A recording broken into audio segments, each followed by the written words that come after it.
Pak Syahri, kita akan coba lihat terlebih dahulu saham-saham pilihan apa saja yang Anda rekomendasikan dan mungkin saja bisa menjadi salah satu referensi bagi pemirsa IDX Channel. Dapat Anda saksikan juga di layar televisi Anda pemirsa saham-saham pilihan yang direkomendasikan terutama dalam menghadapi perdagangan esok hari dari perbankan big cap tampaknya masih menjadi pilihan BBRI dengan target price-nya hingga 4.810, stop loss yang bisa diperhatikan di 4.470.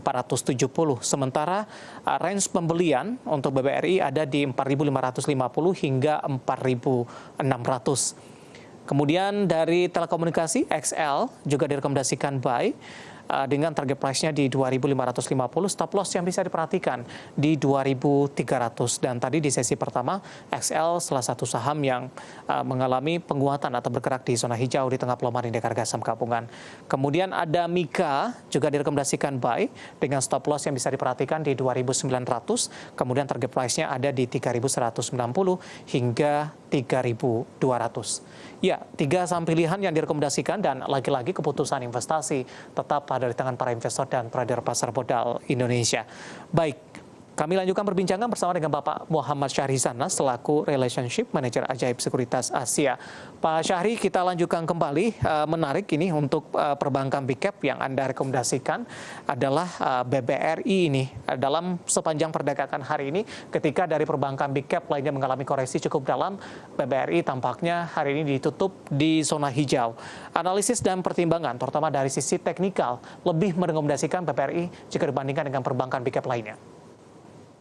Ya, untuk BBRI kalau kita lihat memang trennya sudah mulai berbalik arah sejak daripada pembagian dividen lalu ya, yaitu di level 4.600 sekarang. Jika mampu bertahan di psikologis 46 cukup lama gitu ya, alhasil kita mampu menguji level 4660 bahkan sampai level target terkuatnya di 4.700 gitu ya untuk secara swing, untuk secara jangka pendek gitu ya Mas David. Kemudian kalau kita lihat secara PBV, pelemahan yang terjadi di kuartal ketiga tahun lalu sebenarnya secara dari keempat daripada Big Bang ini, BBRI ini masih cukup under value Mas David untuk di keep sampai dengan mode swing gitu ya, sampai dengan 3 bulan ke depan bahkan 6 bulan ke depan untuk BRI.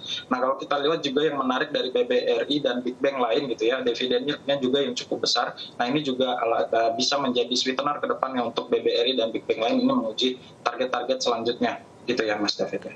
Baik, BBRI masih under value. Dari sisi harga wajarnya berapa dari pandangan Ajaib Sekuritas Pak untuk BBRI? Dari kita melihat pergerakan untuk di akhir tahun sampai dengan level 5.000 potensi bisa tersembus karena memang di area situ kita pernah pernah bergerak di area situ ya. Namun sekarang pergerakan masih cukup dilihat dari sisi teknikal terlebih dahulu ya, dia akan menguji level MA50 terlebih dahulu. Baik, para investor juga masih menunggu laporan kinerja kuartal keempat. Bagaimana Anda melihat posisinya? Apakah ini juga akan menjadi sweetener dalam jangka pendek ini Pak di Januari? Iya, berkaca dari pergerakan daripada kuartal 3 gitu ya. Kuartal 3 itu kita revenue dari BBRI sendiri itu di 48 triliun rupiah, kemudian bottom line-nya cukup tinggi, NPM sendiri meningkat cukup signifikan jika kita bandingkan kuartal 2 dan kuartal 1 di tahun 2022. Di kuartal 3 sendiri 29% untuk meningkat secara year on year, dan ini cukup signifikan mengarah kepada katalis yang cukup positif ke depan ya untuk BRI. Baik, kita beralih ke saham pilihan yang kedua Pak, yang juga Anda rekomendasikan. Dari telekomunikasi ada XL, analisis secara teknikal Pak Syahri.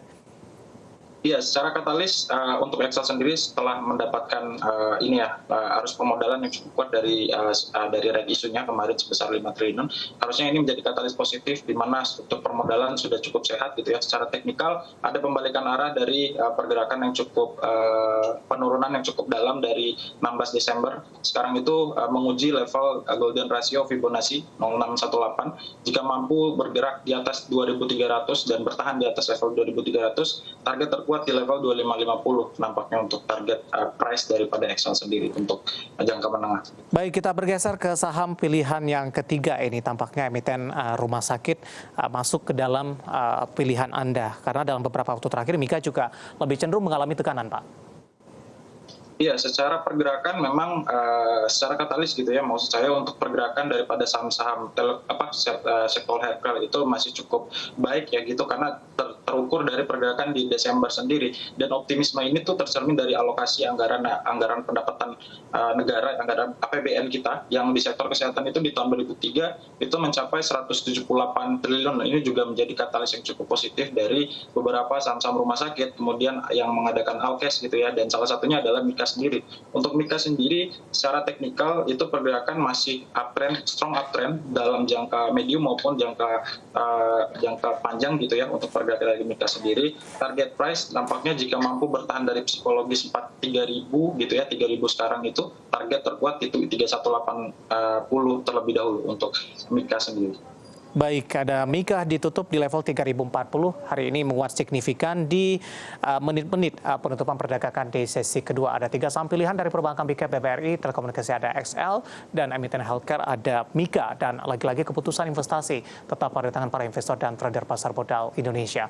Pak Syahri, kita masih punya satu segmen lagi, pertanyaan dimasuk di WhatsApp interaktif kami sudah cukup banyak. Nanti kita akan coba ulas satu persatu dan pemirsa kami akan segera kembali sesaat lagi. Kita sudah sampai di segmen terakhir pemirsa, dan terima kasih juga untuk Anda yang masih bergabung bersama dengan kami. Pak Syahri, kita lanjutkan kembali. Waktu kita cukup terbatas Pak, beberapa pertanyaan masuk di WhatsApp interaktif kami. Saya akan coba sapa, ada Fahrul dari Surakarta. Pak Syahri, saham Dimas Pak, DMAS sudah entry di 162. Kemungkinan target price terdekat di level berapa ini?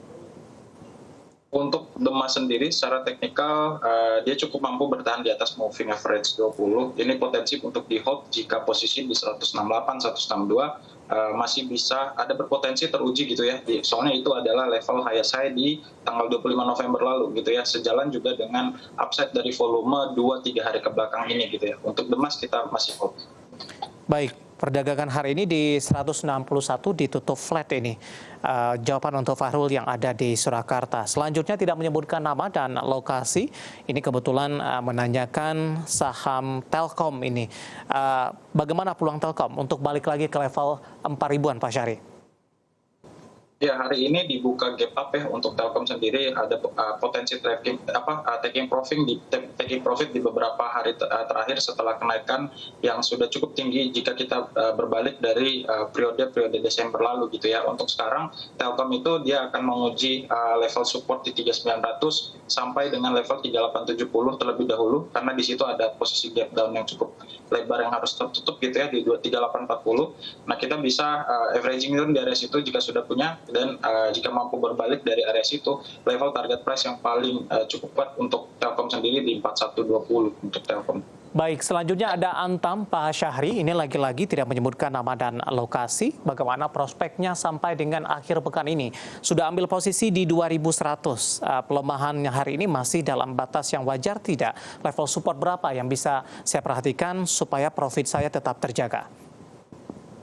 Ya, untuk Antam sendiri level support yang paling kuat untuk saat ini yaitu level 2200. Nampaknya ada cukup kecenderungan taking profit masih cukup lebar, karena di sini adalah HSI yang cukup kuat di periode Agustus ya Mas David ya, untuk Antam sendiri 2260. Selama dia mampu bertahan gitu ya, mampu bergerak di atas level 2160 sebagai level support, kita bisa kita bisa hold terlebih dahulu ya untuk Antam. Dan untuk sekarang aksi profit taking nampaknya cukup ada gitu ya untuk di saham Antam ke depannya dalam jangka pendek. Baik, terakhir MDKA Pak, analisisnya seperti apa sampai dengan akhir pekan? Ini cukup mirip ya pergerakannya sama Antam sendiri Mas David. Untuk sekarang itu dia akan uji support 4610 terlebih dahulu untuk MDKA, dan kalau kita lihat pergerakan daripada osilator sudah mulai mengindikasikan jenuh beli gitu ya. Jadi ada indikasi untuk koreksi terlebih dahulu menguji support 4600 sampai 4610 untuk MDKA-nya. Baik, jawaban untuk MDKA dan lagi-lagi keputusan investasi tetap ada di tangan para investor dan trader pasar modal Indonesia. Pak Syahri, waktu kita cukup terbatas dan tampaknya tadi mengakhiri kebersamaan kita untuk kali ini. Semua kita bahas bisa menjadi referensi dan lagi-lagi keputusan investasi tetap ada di tangan para investor dan trader pasar modal Indonesia. Pak Syahri, terima kasih. Sehat selalu Pak.